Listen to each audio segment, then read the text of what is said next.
You're listening to the Options Insider Radio Network, the home of the Options Podcast. For more quality options programs, visit theoptionsinsider.com or search for Options Insider Radio Network in your podcast provider of choice. Listeners can also access all of our programming through our mobile app available in the iTunes and Google Play stores. Select programs are also available via live stream at mixlr.com/options-insider. That's mixlr.com/options-insider. Don't forget to follow along with your favorite programs and submit your own questions for the hosts at twitter.com/options, stocktwits.com/options, facebook.com/theoptionsinsider, or via questions at theoptionsinsider.com.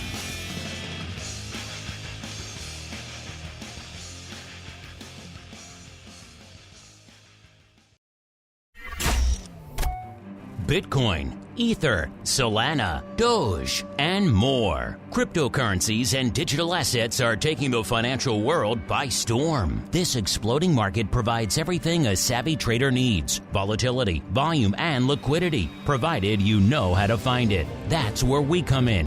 Welcome to the Crypto Rundown. Each week, we'll break down the latest trading activity, trends, and developments throughout the world's leading crypto derivatives markets. If it's moving the crypto markets, then you'll find it on the Crypto Rundown. The Crypto Rundown is brought to you by Amberdata. If you're entering the digital asset class, you'll need access to granular on-chain and market data from multiple venues to power research, trading, risk management, and compliance. Amberdata delivers comprehensive data and insights into blockchain networks, crypto markets, and decentralized finance, empowering financial institutions to apply traditional finance methods to digital assets. Amberdata eliminates the infrastructure setup, integration challenges, and maintenance headaches to access digital asset data, reducing cost and time to market to enter the digital asset class. Learn more and download their digital asset data guide at www.amberdata.io. Now it's time to dive into the exploding world of crypto derivatives. It's time for the Crypto Rundown.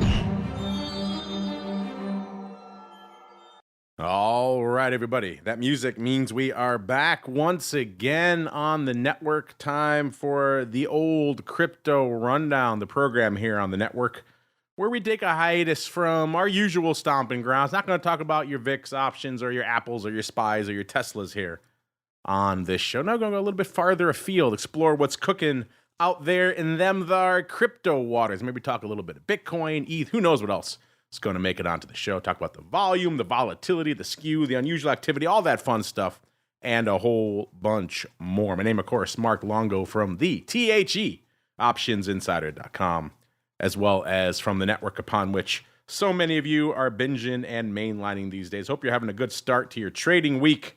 Had a fun episode of the old option block. Now, keeping the ball rolling on our heavy content week with a little bit of the old Crypto Rundown. Of course, if you just listen to the Crypto Rundown, I know there's a lot of you out there, crypto native, just coming in from the world of crypto, and you're just delicately, gently dipping your toes in the options waters. Well, then, we have a whole network of content for you to binge upon to get yourself up to speed. So if some of these terms we're throwing around like skew and vol and term structure and all this stuff is spooky or scary, you just don't know what the hell we're talking about, check out Options Bootcamp on our network, Options Playbook Radio. Both of those will serve you well, get you up to speed so you can understand everything we're talking about here, as well as other fun programs on the network.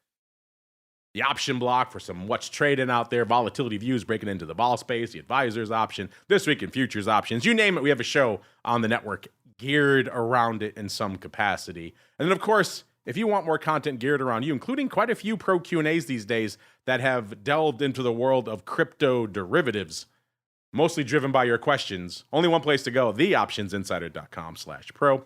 While you're there, you can guide all of our pro Q&As with your questions from some of the best minds in the world of options and derivatives. You can check out the, 250 plus episodes that are waiting there for you the second you hit that go button. And then, of course, Options Oddities every Friday, all sorts of fun, live streams, everything else we do here on the show, giveaways, all sorts of fun. theoptionsinsider.com/pro. Speaking of fun, let's see who's joining us for a little bit of fun in the old crypto hot seat today. I'm pleased to welcome back our old friend, fresh off of Vol Views. He took a foray into the world of equity vol, but now he's back in his original stomping grounds of crypto vol. Yes, it's our old friend, Mr. Greg Magadini, now the director of derivatives over there at Amberdata. Mr. Greg, welcome back to the Crypto Rundown. Have you recovered from your sojourn into the world of equity volatility, sir?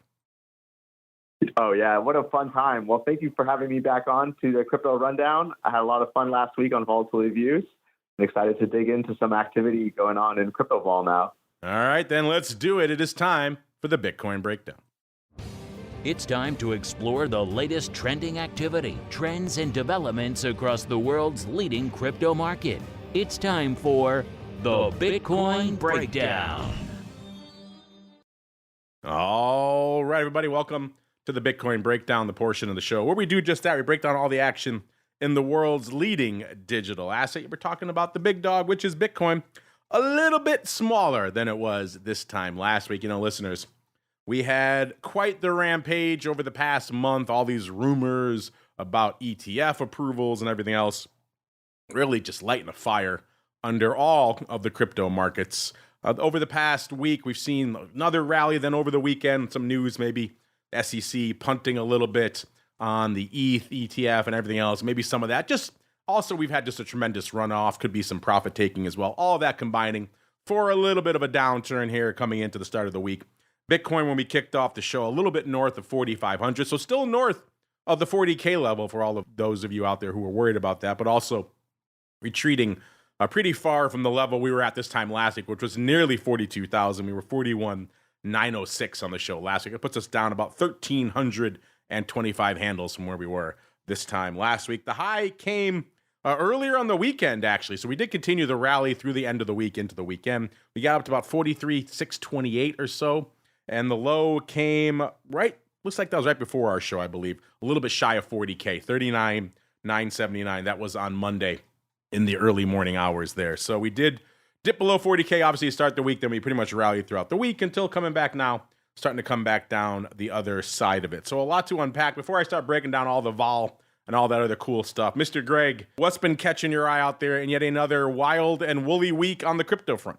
Yeah, well, obviously this pullback is definitely a sharp pullback. This is the type of activity we saw in 2017 and in late 2020, early 2021.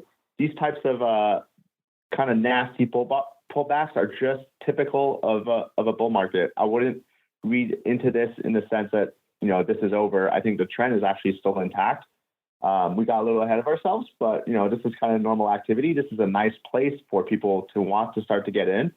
And it's kind of interesting, the impact that we've seen on the vol surface over the weekend from this pullback. So happy to get into that in a little bit. So you're not dumping all of your crypto holdings and saying, look out below, the sky is falling, sir? No, that's not my my thesis coming out of this pullback. And if anything, I think there's interesting trade structures that can be done in the vol space thanks to this and the reaction in vol itself. All right, let's get into some of that fun. Let's set the table first, listeners. Let's get out there into the weekly vol and work our way out. Again, all of this data coming at you, courtesy of Greg's platform over there, Amberdata.io. So make sure if you are intrigued by all this data we're talking about here, and we're literally just scratching the surface here, listeners. There's a lot more. It's only a 1 hour show, roughly, at the end of the day. It's only so much we can fit into it.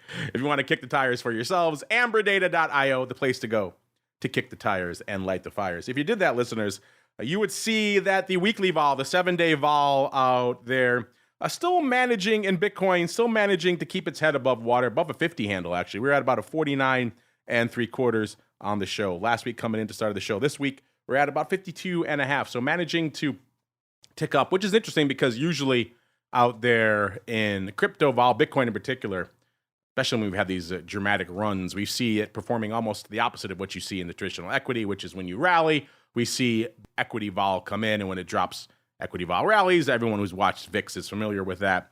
In the crypto space, we know there's a lot of holders out there. They bid up that call skew. So when we start rallying, have a protracted rally, vol tends to increase.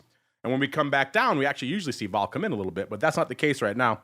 With the weekly vol, again, weekly vol, bit of a air quotes there because there's a lot of gamma baked in there too. Again, if all this is completely befuddling to you, check out Options Bootcamp, Options Playbook Radio. But the near-dated vol, managing to hold firm. That's also the case if we go out to the more traditional vol metric, which is the 30-day vol, listeners. We were a little bit north of 50 on the show last week, about 50 and 3/4 coming into the start of the show today. We're at about right around 50 and a half, about 50.45. So down about 0.3 on the week. So again, all of this downside, all this movement, we're still managing to pretty much keep vol roughly in line with where it was this time last week, which is kind of interesting. So we're not seeing a vol collapse as we move to the downside or anything. So the hodlers aren't just abandoning things willy-nilly. Again, if you go a little bit farther out, the term structure, 6 months, where a lot of the hodlers like to hang out, 6 months and beyond. We are seeing the vol come in a little bit there, which makes sense. It was pretty frothy this time last week. I mean, the 6-month vol was nearly a 60, 59 and a third. That's a lot of juice for a 6-month vol in Bitcoin. Coming in a little bit this week, 56.70 out there. Mr. Greg, I know you pay keen attention to the vol surface out there. Anything catching your eye on the vol front in Bitcoin this week? Yeah, definitely. So one of the things that's really interesting is that we've seen sort of this persistent kink in the January expiration, which makes sense because I think Bloomberg says there's a 90% probability that the ECF approval comes in on January 10th. So that expiration will encompass that decision. Yay or nay should move the markets. But what's really interesting is if I look right now at the term structure, the cheapest point on the term structure is the December 29th expiration, which sort of makes sense because we have, Christmas week and holidays, and theoretically things won't move like crazy. But the differential between the 29th expiration, December 29th, and the January expiration right now is pretty close. It's only a couple points wide. So that's the first time we've really seen a pretty narrow differential between the two. So there might be some interesting things to be done there in terms of the term structure itself. Yeah, December expiration is always an interesting one on the chart because I've said many times on this show, crypto, for whatever reason, Greg, for most options, they kind of trade pretty much steadily throughout the year.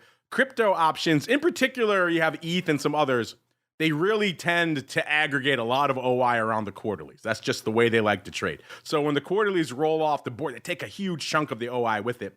And December for the last few years has been the leader of all of them. It takes a huge hit to the OI. Really coming into January, you're almost looking at a new product. When so much OI rolls off the board, you have to kind of reconfigure and start looking at which strikes are open for size, which one went away. So that's been a big inflection point every year for the last few years, the December expiration cycle. And it sounds like from what you're saying, Greg, we're not seeing as much of an anticipated difference between December and Jan as what we've seen in years past.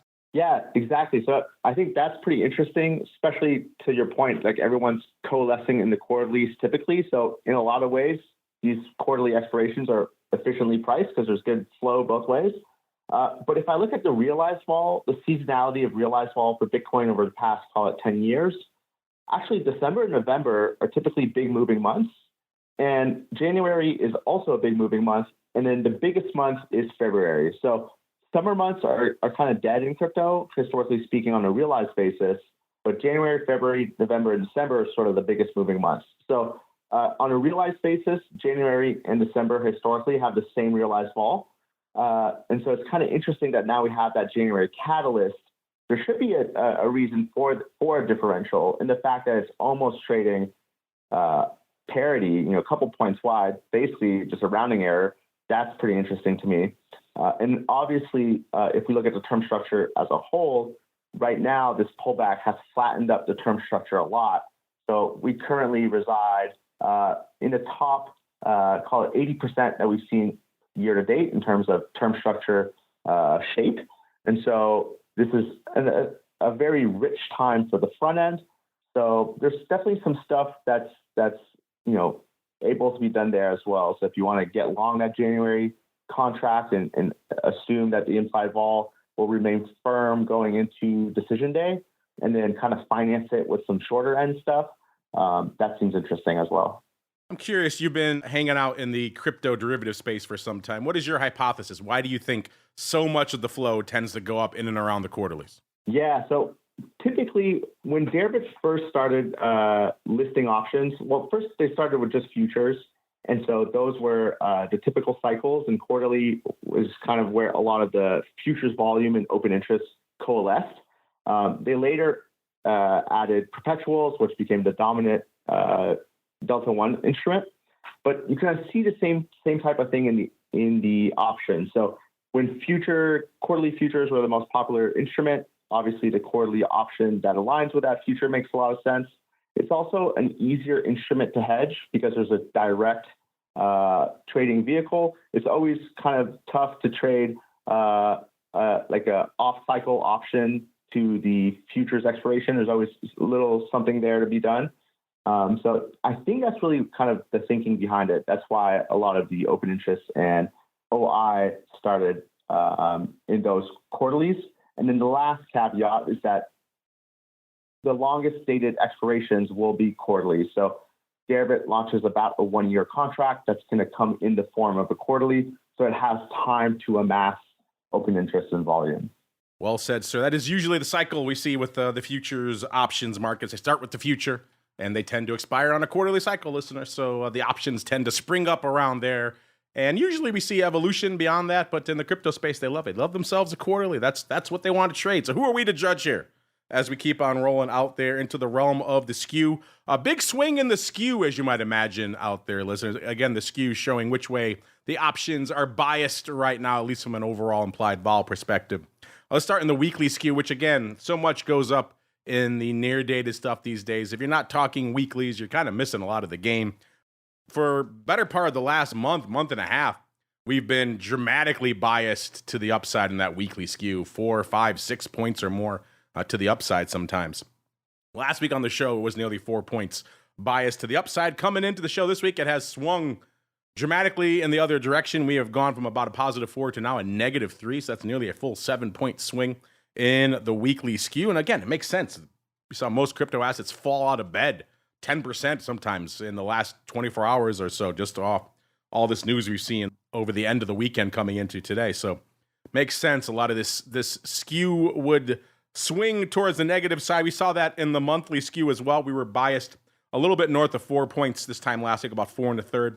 Coming into the start of the show this week, on the monthly skew, all that's gone, and it is a little bit to the negative, about negative half a point. So nearly a full 5-point swing on the monthly skew. Longer term, you expect cooler, saner, calmer heads out there, and that's pretty much the case out there. We were almost positive 6 on the show last week, about 5 2/3. Coming into the start of the show today, we're about 340, so coming in a little over 2, about 2 1/4 points on the week. So not surprising, we're seeing some of the bulls in retreat out there and some of that dramatic upside call bias that we saw bake in over the better part of the last month and a half. Take a bit of a hiatus. Mr. Greg, anything catching your eye out there in the world of Bitcoin skew this past week? Yeah, well, just to give some context, so 2023 was really interesting in terms of skew. I had talked about this a lot earlier in the year, that the 6-month skew was decidedly positive for Bitcoin throughout the year, so implying a positive spot vol correlation. But last year in 2022, with 3 Arrows Capital, Terra Luna blowing up, FTX blowing up, the realized was decidedly negative spot vol correlation. So for kind of 2023 to flip on a dime from taking a negative spot vol relationship and then pricing in a positive spot vol relationship essentially consistently throughout the year, that was really interesting to me. And it kind of showed me that people who are playing the options market were really expecting or positioning themselves for some sort of like upside volatility that we actually saw all year. And so that's pretty interesting to me. And now if we look back at where skew's lining up, obviously the short dated stuff has come down and the weekly is negative and the rest of it's kind of hovering around 0. But that 6-month skew continues to be decidedly positive. And so right now, if you combine that with the term structure where you have, call it 6-month at the money vol trading at around 60 implied, and then you combine that with a positive skew in the 25 delta wing, those out of money calls for call it the next 6 months are pretty pricey. And so people are willing to pay up for that. They're essentially positioning themselves for a continued bull market. And I don't think that's wrong. I think that makes a lot of sense. And if we actually do get a bull market similar to 2017 or 2020, well, vol can go up to 150. We've seen that before. We can make the argument that crypto is more expensive now and the market caps are bigger, so it'll take more money to move it to that type of vol. but 60 is high in regular world, but is not necessarily high in crypto world. So there's definitely something that people are expecting is going to happen in the next 6 months to 12 months. So I'm pretty excited about that. Definitely a lot of big decisions in the offing in the coming, even just month, listeners. A lot to look forward to out here as we're coming into the new year out there on the Crypto Rundown. Let's see what's cooking out there on Deribit from an overall OI perspective. We're seeing both wings managing to keep their heads above water this week. The calls at about 232,000 contracts open on Deribit. That's up about 7,000. You might have thought, hey, folks might be bailing over this big sell-off in the last 24 hours. Maybe some folks taking their calls they've had on and dumping them. At least so far, net OI continuing to grow out there. Could be some overriding, obviously, baked in there as well. And then the puts popping a little bit. 121,000 puts open on Deribit. That's up about 20,000. So we are now slightly inside that 2-to-1 metric calls over puts, which is the normal ratio we hang out at over there on Deribit. So, of course, if we get another aggressive sell-off to the downside, wouldn't be surprised to see some more puts popping up onto the radar and that ratio continuing to shrink.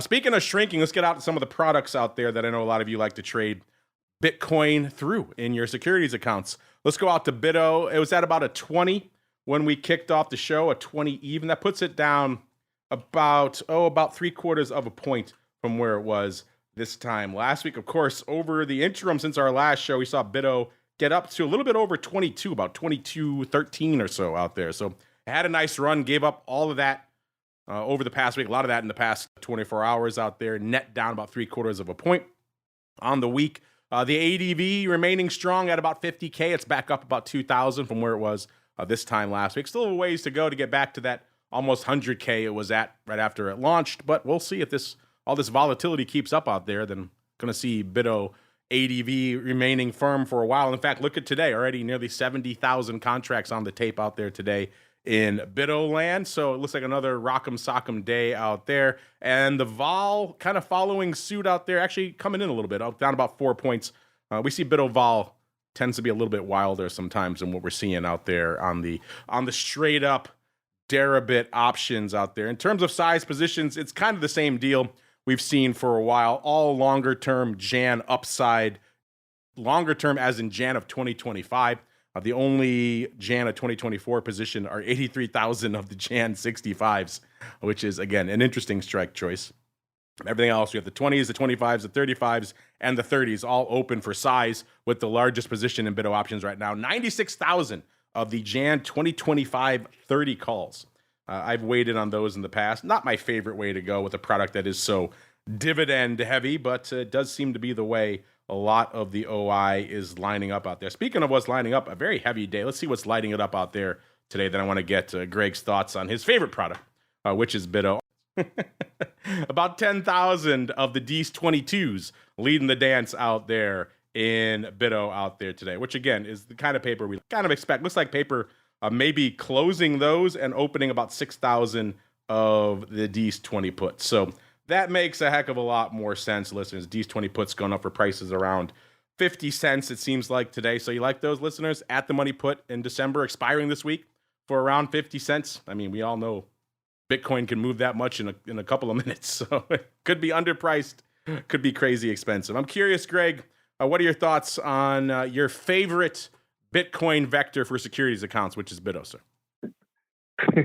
Well, yeah, Bitto definitely has its peculiarities, but it is the only game in town really for U.S. traders. So there's definitely some stuff I like about it. Right now, the position that I have and that I continue to hold is this January 2025, so 1 year out leap, the 20 to 35 call 1x2. And I also think the 25-35 call 1x2 is also interesting. You can put that on for free. So you could basically own the one at 25, sell the two at 35. There's a $3 dividend that comes out of the instrument. You're really kind of playing the 40K to 80K kind of profit window, and then the 120K break even. So it kind of set up for, Bitcoin rally throughout next year, kind of, probably a little shy of the 100K mark. To me, that makes a lot of sense, especially when you're kind of selling this high vol level on the short two. I definitely like that. So to me, that's an interesting position, and that's what I kind of keep holding. And so, yeah. Are you long some BITO against that? Are you just naked short units to the upside? Are you relying maybe on spot in another account to kind of offset that? So the structure itself, typically that's how I do it. In this case, the 1x2 itself will be naked, and then I usually buy some cheapy call options, call it like 60 days out at 45, just to cover that insane tail risk. And I just call that throwaway insurance money. Yeah, I was going to say, they're going to margin you to death on something like that. Yeah, that money gets thrown out. But you're paying 8 cents for the protection per contract, which to me is definitely doable. And if vol comes in a little bit, then it becomes really easy to finance the rest of that. Yeah, and it frees up a lot of capital in your account, which, like I said, otherwise would go to all that margin for the naked short upside, which brokers we all know love out there these days. Since we're talking about ways to play Bitcoin in your securities account, really quickly, because this one popped up on our radar just an hour or so ago on the option block. I know for a lot of you, when we've done polls in the past, this has been your preferred way to play Bitcoin in your securities account, which is good old Mara, aka Marathon Digital Holdings. What a journey this thing has been on right now. If you looked at it just right now, you'd see it right around 14.5. It's down a little bit, down about maybe half a point on the week. You might think, big deal. It's actually been on quite the tear. It got all the way up to, looks like about 17 coming into the Friday close, and then given pretty much all that back today, off 2.25, or if not more out there, about 14% today. So Marathon, of course, a minor listener is just taking it on the chin out there today, $2.50 roughly to the dark side. So rough day for them. The ADV, though, kind of blowing BITO out of the water. 271,000. That's up 37,000 from this time last week. And today we're already at almost 300K, so going to beat that today. The vol, getting back to what Greg was saying about how crypto vol can get lofty. 108 out there in Mara. So, and again, it sold off 2.5 handles in a couple of sessions. So hard to argue that vol isn't warranted. In terms of size positions, the top 5 out there in Marathon right now, listeners, it is still 4-1 calls over puts. The only put you can find is the number 2 overall position with about 28,000 of the Jan 10 puts out there, which is kind of interesting. The number 1 size position out there in Mara right now, 35,000 of the Jan 10 calls. So a lot of action on the 10 strike. I said we're hanging out at about a 14.5 right now. In terms of action, getting back to what we were talking about earlier, in terms of action in Mara, it is 21,000 of those D's 15 calls, which again makes a heck of a lot more sense in Mara.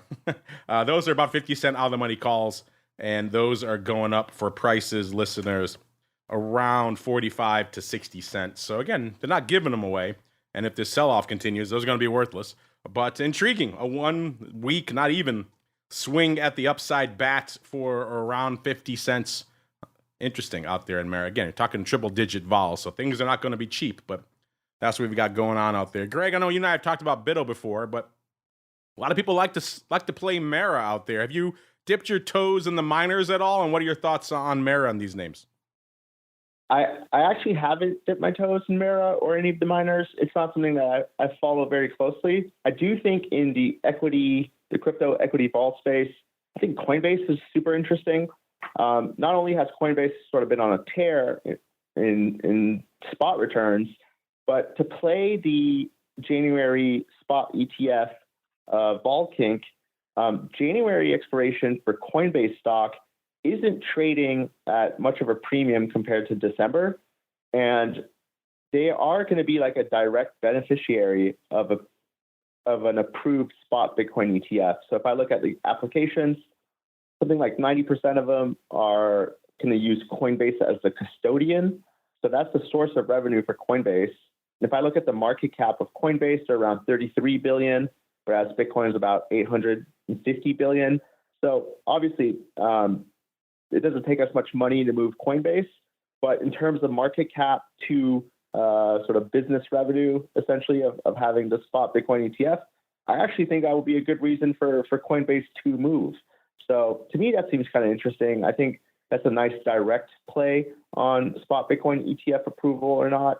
And it's interesting that January is not necessarily much more pricey than the rest of the term structure. Yeah, it's interesting to see how much paper goes up in some of these affiliated names Like we just mentioned, Marathon, a pretty active contract, the ADV nearly 300K, even eclipsing Coinbase, which is 236,000, which is no slouch in and of itself. So a lot of paper going up in both of these names, even though Mara managing to take it. Some of that, of course, being just a cheaper underlying, so it's a little bit easier to maybe swallow some of those options. But intriguing stuff. We have to keep on rolling. We could talk Marathon and Bitto and all that stuff for the rest of the show, but now it is time, listeners, to explore the altcoin universe. It's time to move beyond Bitcoin and find out what's moving the rest of the crypto marketplace. It's time to boldly venture into the altcoin universe. All right, everybody, let's do it. Let us commence our exploration of the altcoin universe. Let's start where we are wont to do with the top 10 from an overall market cap perspective. You might be saying, why bother? It's always the same. No, a little bit of a shakeup out there this week, listeners. First off, it cost you, right now about almost 13 and a quarter billion to break into the top 10. That actually gets us to our old friend Doge, moving from number 8, where it was locked for a long time. For the better part of the last few months, it's been at number 9. Number 10, the entry point to our top 10 has been Tron. For quite some time, Tron kicked to the curb this week, listeners. It's all Doge at the number 10 spot with a little bit shy of 13 and a quarter billion worth of market cap. So there are some movements going on out there. What could supplant number 9? Or I should say, what could supplant Doge at number 9 and kick Tron to the curb in our top 10? Well, it's Avalanche, back after a little bit of a hiatus out there. I haven't talked about this one in a little while. Back on our radar again this week, right around 13 and a quarter billion as well. So it's a evolving dance. At any time, Doge could be number 9 and Avalanche number 10. But either way, both of those fighting for the bottom slot there in the top 10. But Avalanche kicking Tron to the curb out there this week. Number 8, Cardano, kind of hanging out where it's been for a little bit, at least from a top 10 ranking perspective, coming in at about 18.8 billion worth of market cap. Number 7, USD Coin, 24 and a quarter. Number 6, Solana, 29.6 billion. So obviously that one taking a bit of a hiatus out there as well. Number 5, XRP, 32, almost 33 billion worth of market cap. Number 4, BNB, 36.2 billion. Number 3, it is Tether, 90.5 billion. You know what number 2 is? Number 1 in a lot of your hearts. It is ETH, 262 and a quarter billion. And the big dog, a little bit lighter this week. It is Bitcoin, just shy of 800 billion worth of market cap. All right, a lot to unpack. Let's get out there to that aforementioned number 2. It is ETH, again, taking a little bit of a hiatus this week. Not quite as aggressive of a hiatus as we saw out there in Bitcoin. ETH on the show last week, 22.27. This week, 21.71 when we kicked off the show. Down a little over 50, about 56 handles on the week. The high came again early in the weekend on Saturday. We broke 2,400 ever so briefly before giving all that back and then some. The low was about 10 handles below where we are right now, right before the showtime, 21.63. So we're kind of hanging out near the lows, at least for the week out here. Of course, obviously, we all know ETH can get lower, and it was not too long ago. So intriguing stuff afoot out there. Mr. Greg, anything catching your eye out there, either in the shakeup of the top 10 market cap? I know you're a huge Tron fan. And then B, what's catching your eye out there in ETH, sir? Not a huge Tron fan, just for the record. ETH is super interesting right now. So one of the things that we've seen since the Shanghai upgrade, so we created these gamma profiles with our mutual friend, Ewan Sinclair, very confident in the dealer positioning from our gamma profiles on Deribit. And what we've seen is since the Shanghai upgrade in mid-April, we've seen a lot of supply of call paper. So a lot of people have been buying ETH, staking it, and selling covered calls. And it's been a persistent trend all year that there's a huge supply of paper from overhead. And so now what we've recently seen is that when BlackRock announced that they would do a spot Ethereum ETF as well, the demand for ETH optionality went through the roof, and essentially the street started buying paper and dealers became negative gamma for the first time all year, basically. Now this is switching back. So if I look at the gamma profile, essentially dealers are long gamma anything above $2,350. And so kind of anything above that, the street is short a bunch of paper. The market doesn't think that we're going to go beyond 2350 to 2500, 3000 mark. That's not how the market's being priced right now. But what's really interesting is that earlier this year, ETH volatility was cheaper than Bitcoin volatility because of that supply of paper. And now ETH volatility is more expensive than Bitcoin volatility because of sort of the recent realized vol move. But if that supply of paper comes back online, which it looks like it has, theoretically, the implieds should start trading below or at Bitcoin implieds as things kind of normalize. And so there's a good relative vol trade here. If I wanted to buy volatility, I would do so in Bitcoin. If I wanted to short volatility, I would do so in ETH, at least kind of given the relationship of 2023. There's a good argument to be made that ETH is going to be more volatile. It's got a smaller market cap. I think that's very valid. But outside of that, I do think the picture of the flows is very important. So I do expect covered call writing back in ETH to come online. And so I think that will be a big pressure on the implies. I got all excited here, Greg. I was thinking the world returning back to normal, ETH trading at a premium to Bitcoin from a vol perspective again. And here you are, just bursting my bubble, telling me it's all going to go away. I was all excited for the show, Greg, and you're killing me here. Let's break down some of these numbers and see if we could see what the heck Greg is talking about here. Let's go out to the weekly vol first, a 7-day vol. Listeners, last show it was 51 3/4, so already looking fairly frothy, at least compared to a lot of the other assets we talk about on shows like TWIFO. Of course, as Greg mentioned, compared to historical crypto vol, we obviously can get higher. And that is happening this week, 56.3 out there in the weekly vol in ETH 7-day vol. So looking fairly juicy. Same deal as you go out about a month to the more traditional vol measure, 30-day vol, 51 3/4 on the show last week, 55.1 actually when we kicked off the show. So ticking up there as well. And in fact, you go out 6 months, same deal. Not quite as dramatic, obviously, but still an increase. It was about 60.8 on the show last week, 61.5 this week's up almost 3/4 of a point out there as well. Fascinating stuff. Now, of course, if you swing to the skew, a little bit of a different story. We've been biased to the upside in ETH skew for a while now. That is starting to go away. No surprise, seen a huge sell-off over the better part of the last 24 hours. Last show, the 7-day skew in ETH was almost a positive 3, about a positive 2.8. That has swung almost exactly in the other direction. We're at a negative 2.7 now. So swinging over 5 points total in the dark side direction. A monthly skew, same deal. All that positive upside bias. It was at exactly a positive 5 this time last week. All that's gone. It's pretty much flat, about a positive 1/4 now. So all that upside juice. Now the calls and the puts are flat. Again, if all this is voodoo to you listeners, all Greek to you, check out some of our educational content over there. It will help you get up to speed out here. Longer term, the vol not moving as much as you would expect. It was almost a positive 6 on the show last week, 5 3/4. Coming in to start the show today, about 5 1/4. So coming in about half a point out there. And nothing's coming in on the OI front. We have about a little over 2.25 million, about 2.28 million calls open on Deribit right now. It's up about 80,000. So again, continuing to add OI on the call front, even in the teeth of this dramatic near-term sell-off. And the puts catching a bid out there as well, at least from an OI perspective. Getting some life out there, up 121,000 contracts to nearly 900K this week, 893,000. And Greg, I was joking earlier about Tron. We all know you're really size invested in Polkadot. That's your favorite. But any other altcoin catching your eye out there on the show this week, sir? I used to be a big fan of Polkadot. I'm surprised that project kind of never kind of caught on as much as I thought it would, because the technology is pretty interesting. As far as altcoins, I'm always a big fan of these DeFi option protocols. I know Lyra, this is a protocol. I'm actually applying to be a delegate for voting on a protocall, so that's interesting. But they are going to launch their V2 pretty soon. So that's an interesting sort of play around announcement launch.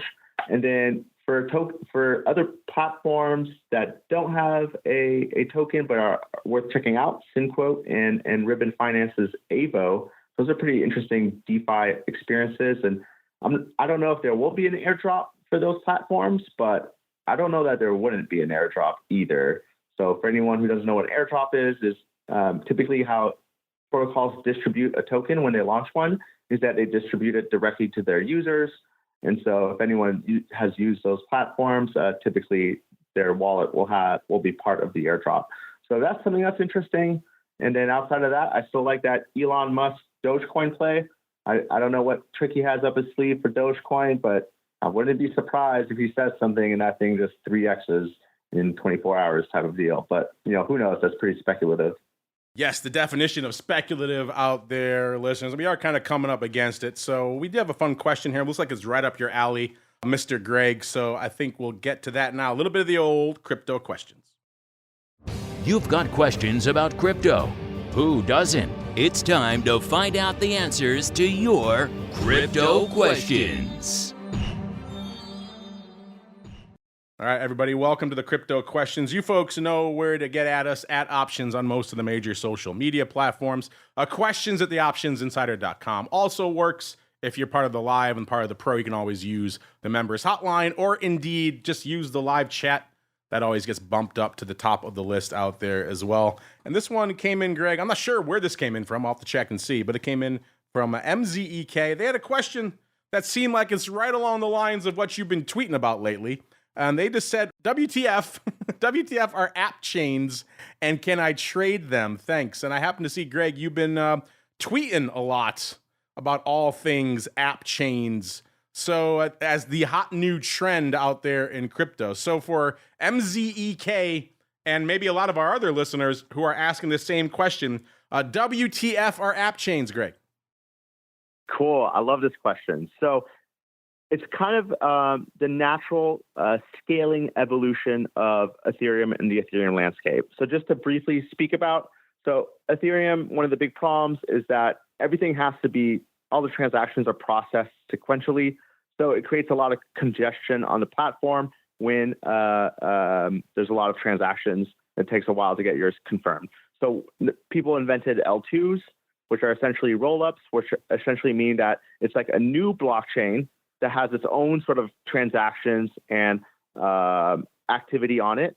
And then they'll take the state of that blockchain, that L2 blockchain, and then they'll stamp the state on Ethereum. So the official stamp on Ethereum is like the official state of the L2.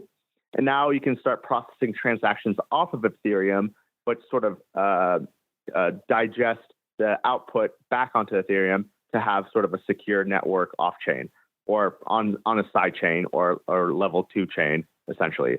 Now, app chains are that same concept as an L2, but it's specific to a potential protocol. So, for example, Lyra, as part of their V2, instead of doing it on an L2 called Optimism, they're creating their own Optimism chain that will have, it's like an L2 on top of an L2. So all the transactions for Lyra are done on that app chain. They're calling it the Lyra chain. And then that state gets published to Optimism, and that state gets published to ETH. That's kind of how it works. And some app chains, actually in the particular case of Lyra, they might publish their final state directly to Ethereum as well. But the idea there is that now transactions are extremely fast because there's no one competing for transactions outside of the protocol itself. Transactions are extremely cheap because there's no real gas to be paid. And so it's a really organic way of scaling. So now if you kind of extrapolate that to the future of blockchain, you can imagine every DeFi protocol having its own app chain. And so the idea is that now instead of like everything being transacted on Ethereum is just kind of the final ledger or the final reading for the state of all these other blockchains. And so that's how we could imagine scaling. And so it's kind of an interesting direction for DeFi space.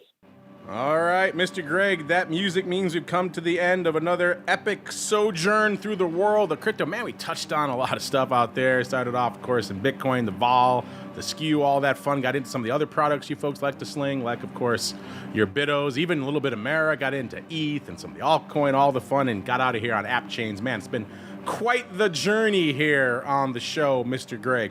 But before we get out of here for this week, if our listeners are intrigued, they want to kick the tires and light the fires, maybe check out all these cool gamma profiles you were talking about and everything else over there at Amberdata. Where should they go? What should they do?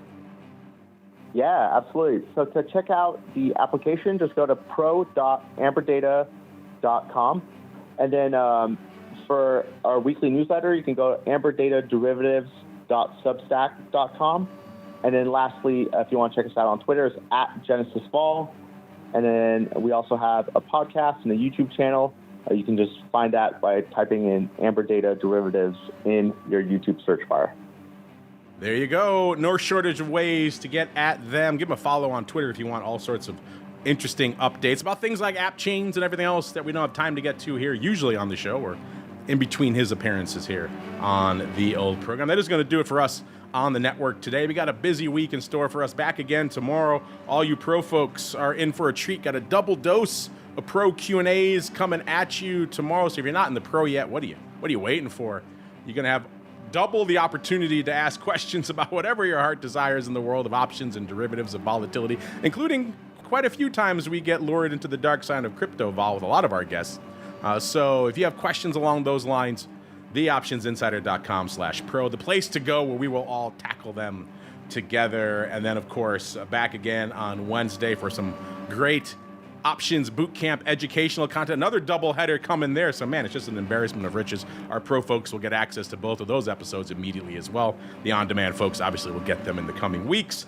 Thursday back again for the option block, as well as This Week in Futures Options, a show you should be checking out if you're listening to this one. We do touch on crypto as well as all the other assets that are trading in this crazy market. So if you want to see how crypto vol stacks up to, let's say, ags or metals or equities or anything else, it's all there. Energy on This Week in Futures Options. Friday, a show Greg is now very familiar with, Volatility Views. And then after that, of course, we come back exclusively for you pro folks, a little bit of the old options oddities. And we're back again next Monday, another episode of the Crypto Rundown. Stay safe out there, everybody. The Crypto Rundown is brought to you by Amberdata. If you're entering the digital asset class, you'll need access to granular on-chain and market data from multiple venues to power research, trading, risk management, and compliance. Amberdata delivers comprehensive data and insights into blockchain networks, crypto markets, and decentralized finance, empowering financial institutions to apply traditional finance methods to digital assets. Amberdata eliminates the infrastructure setup, integration challenges, and maintenance headaches to access digital asset data, reducing cost and time to market to enter the digital asset class. Learn more and download their digital asset data guide at www.amberdata.io.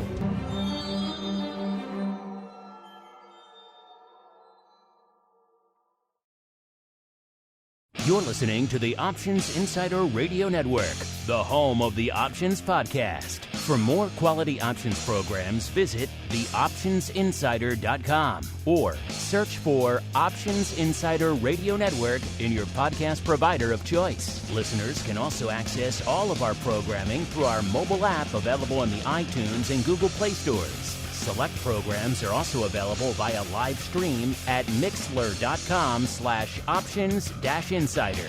That's mixlr.com/options-insider. Don't forget to follow along with your favorite programs and submit your own questions for the hosts at twitter.com/options, stocktwits.com/options, facebook.com/theoptionsinsider, or via questions at theoptionsinsider.com.